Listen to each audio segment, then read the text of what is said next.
मोक्ष पट, ये क्या है? सबसे पहले हम ये जानना चाहेंगे आपसे। मोक्ष के द्वार का ज्ञान, मोक्ष के द्वार का रास्ता प्राप्त होना जी। इतनी आसान बात तो नहीं है, बट हाँ, ये बहुत ही सिंपल वे में, बहुत ही सिंप्लीफाई कर दिया गया है मोक्षापट के द्वारा। तो इसके पीछे क्या कोई रिलीजियस या स्पिरिचुअल मान्यताएं हैं?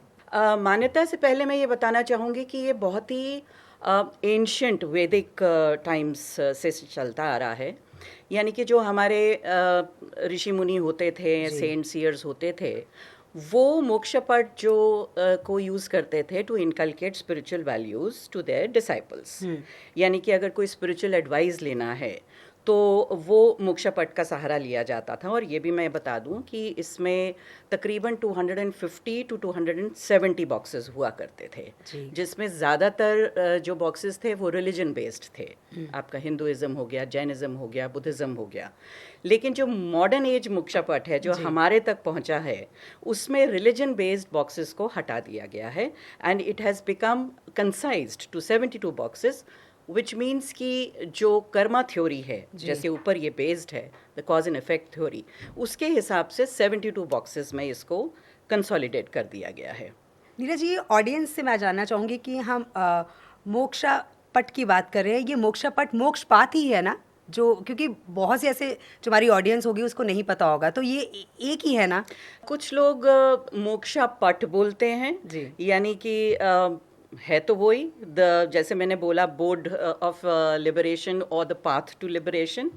कुछ लोग मोक्षपट बोलते हैं, तो अलग अलग प्रोनाउंसिएशंस हैं, but it means the same thing. तो ये जो मोक्षा पट है, इससे हम अपने कर्मों को कैसे सुधार सकते हैं? देखिए, सारा खेल जो है इस सृष्टि का, आपको नहीं लगता कि कर्मों पे आधारित है? बिल्कुल है। हम हमेशा सुनते आते हैं कि शायद मैंने कुछ किया था ऐसा जिसकी वजह से ऐसा हो रहा है। हम ये भी जानते हैं कि प्रारब्ध से, if you are believing in life after death, तो हम ये भी जानते हैं कि प्रारब्ध से हम लेके आते हैं जो भी हमारे संचित कर्म हैं, और फिर आगामी जो है हम इस लाइफ टाइम में क्रिएट करते हैं। तो बहुत ब्यूटीफुली इसमें दर्शाया गया है कि किस तरह से जो एक सोल है वो इसी खेल में उलझा हुआ है, यानी कि कर्मों के खेल में उलझा हुआ है।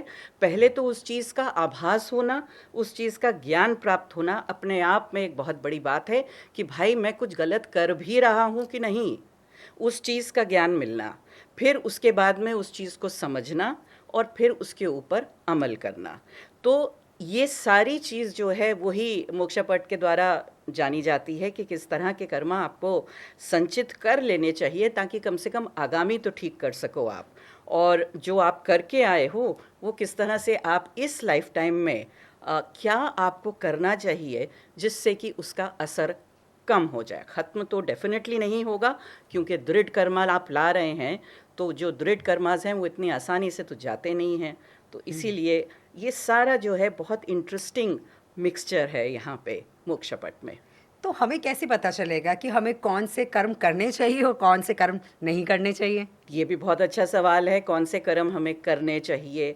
और अच्छा, अब इसके बारे में अनु अगर मैं बात करने लगी तो बहुत ही समय ज़्यादा निकल जाएगा, लेकिन हर चीज़ का जो आरंभ है वो ज्ञान के प्रकाश से होता है, यानी कि knowledge is going to remove the veil of ignorance. ये तो हम सब जानते ही हैं। नॉलेज आपने प्राप्त की, then you understand the whole thing. When you understand, then you get certain realizations. आपको समझ में आता है, you have the realization that oh, it is like this. After realization comes your awareness कि हाँ, मुझे अगर कोई कर्म करना है तो उसका क्या repercussion हो सकता है, ये किस तहत आता है, अच्छा कर्म है, बुरा कर्म है या क्या है। And then of course there is the application का मतलब है कि अब मैं उस पर अमल कर रहा हूँ and I am very consciously aware कि मुझे ये कर्मा करना चाहिए भी कि नहीं करना चाहिए। ये भी कहा जाता है कि अगर आपके दिमाग में भी कोई थॉट आ गया ना गलत, उसको भी कर्मा में माना जाता है, apart from the actions that we perform. Neeraj ji, हर इंसान को पता होता है कि उसके अंदर क्या अच्छाई है, क्या बुराई है। बहुत से ऐसे इंसान हैं जो वो जानते हैं कि उनके अंदर क्या बुराई है, वो उस बुराई को ख़त्म भी करना चाहते हैं लेकिन नहीं कर पाते हैं, वो बुरी चीज़ उनके अंदर से जाती ही नहीं है।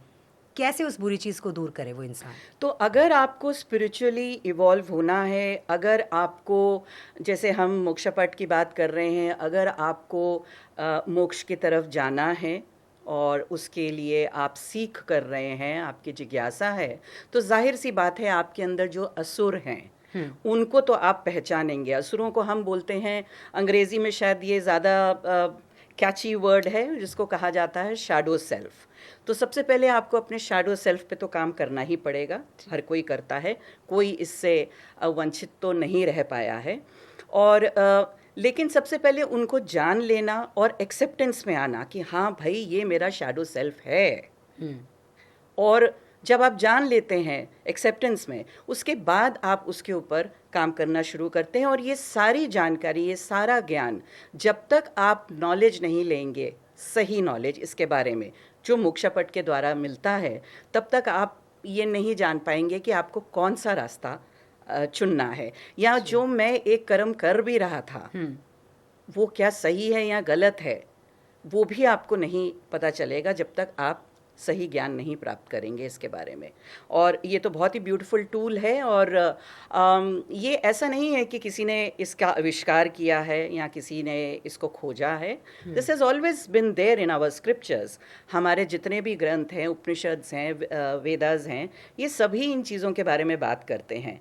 और सिर्फ ये कहा जाता है कि एंशियंट टाइम्स में हमारे संत ज्ञानेश्वर हुआ करते थे, ऋषि जो बहुत फेमस थे महाराष्ट्र में, उन्होंने मोक्षपट को एक कंसोलिडेटेड वे में जो है दिया, ताकि हम उसमें से ज्ञान प्राप्त कर सकें, अपने कर्मों को समझ सकें, उन पर सुधार ला सकें, ताकि हमारा जो एक लैडर ऑफ एवोल्यूशन है आध्यात्म का, वो बढ़ता चला जाए। हम जैसे इंसान हैं, हम जब किसी के साथ कुछ अच्छा करते हैं ना, जब किसी को, जैसे अगर हमने किसी की मदद भी की है, तो हमें ऐसा लगता है कि हमें इसका रिवॉर्ड मिलेगा, भगवान हमें कुछ अच्छा देगा। तो वो एक इच्छा ज़रूर रहती है। वो कहते हैं ना कि जब आप कुछ कर रहे हैं तो आपके राइट हैंड को भी नहीं पता होना चाहिए कि आपने कुछ दान किया है या कुछ दिया है। पर हम लोग कई बार कुछ दान भी करते हैं तो बहुत ज़्यादा उसका बखान करते हैं कि हमने ये किया है, वो किया है। तो क्या वो सही है? अनु जी, सबसे बड़ी बात या सबसे बड़ी बीमारी जानती हैं आप क्या है? इस जन्म में आप अपने आप को सबसे अच्छा व्यक्ति समझते हैं। हाँ। सही कहा। आपके ऊपर अगर कोई भी सफरिंग आती है या कोई भी सौरो आता है या कोई भी ऐसी सिचुएशन आती है, आप ये मानने को ही तैयार नहीं होते कि मैंने कुछ गलत किया। You know that victim mentality, ये आता है कि मेरे साथ क्यों ऐसा हो रहा है, मैंने ऐसा क्या कर दिया, मैं तो बहुत ही अच्छा संत इंसान। लेकिन जो ड्रामा आप पीछे से करते चले आ रहे हो, प्रारब्ध से लेके चले आ रहे हो, उसका भुगतान कौन करेगा? Every soul is coming with a script.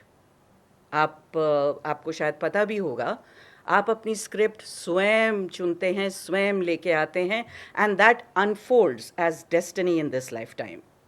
लेकिन सबका यही कहना होता है, वही मैं बात करती हूँ बार बार इग्नोरेंस की या ज्ञान की, सबका यही के मानना रहता है कि मैंने तो कुछ किया नहीं, मैं तो बहुत अच्छा, तो मेरे साथ ही ऐसा क्यों हो रहा है, मेरी तो शायद किस्मत ही खराब है। और सबसे बड़ी बात है, आप अपनी किस्मत को भी सुधार सकते हैं। Nothing is permanent in this entire world. Gita में त्रिगुणा शक्ति की बात की गई है, तो क्या ये त्रिगुणा शक्ति का संबंध मोक्ष पाथ से है? त्रिगुण शक्ति की अगर हम बात करें तो वो जो त्रिगुण शक्ति के बारे में बात की गई है, वो बेसिकली त्रिगुणात्मक गुणास की बात करी गई है। और हम जानते हैं कि 3 गुणास हैं हमारे, सत्वा, रजस और तमस। और मोक्षपट के द्वारा बहुत ब्यूटीफुली, बहुत सुंदर तरीके से ये व्याख्यान किया गया है कि किस तरह से आप अपने तमस को पहले पहचानें, सबसे पहले पहचानें, और किस तरह से आप तमस से रजस पे जाते हैं और रजस आपको फर्दर सत्वा पे लेके जाता है। और हर स्पिरिचुअल एक्टिवेशन का या हर स्पिरिचुअल प्रोग्रेशन का केवल एकमात्र उद्देश्य है, वो है सत्वा। जब तक आप सात्विकता को नहीं छुएंगे, जब तक आप उस लय में नहीं जाएंगे, उस एनर्जी में नहीं वाइब्रेट करेंगे, तब तक स्पिरिचुअलिज्म तो आपसे बहुत दूर है। तो ये पूरी जर्नी जो है, जैसे कुछ क्लाइंट्स के लिए तो मैं ऐसा ही करती हूँ कि जब आप आइडेंटिफाई कर लेते हैं कि इनके लाइफ में तमस ज़्यादा हो रहा है। तमस क्या है? It's more of darkness, it is more of your ill deeds, it's more of your sins, it's more of your laziness, lethargy. ये सारी चीज़ आपके तमस में आ जाती है। और तमस, ये तीनों जो गुणाज हैं, ये पूरी कायनात में, पूरी सृष्टि का मूल है। तभी कहते हैं ये इंटायर प्रकृति इज त्रिगुणात्मक। तो कोई भी चीज़ ऐसी छूटी नहीं है जहाँ पे ये तीन गुणाज नहीं है। आप में भी है, हम में भी है। But the only point is कि किस तरह से हम उस जर्नी को लेते हैं कि अल्टीमेट ऑब्जेक्टिव हमारा सात्विकता का है, सत्वा तक पहुँचने का है।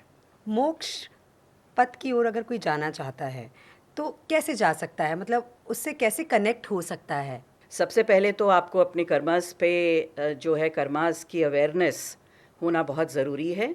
और जो भी आप इंटेंशनली कर्मा क्रिएट करते हैं, यकीन मानिए उसका असर तो आएगा ही आएगा आपके ऊपर, चाहे इस जन्म में आए चाहे अगले जन्म में आए। तो उसका आभास होना, और जब आपको उसका आभास होता है तो आप निरंतर, आपकी यही रहती है कोशिश कि मैं अपने कर्मा जो है उसको या तो कम से कम कर दूं, या फिर जो मैं कर रहा हूं वो मैं सोच समझ के कॉन्शियसली अवेयरनेस में करूं। It's not a reaction.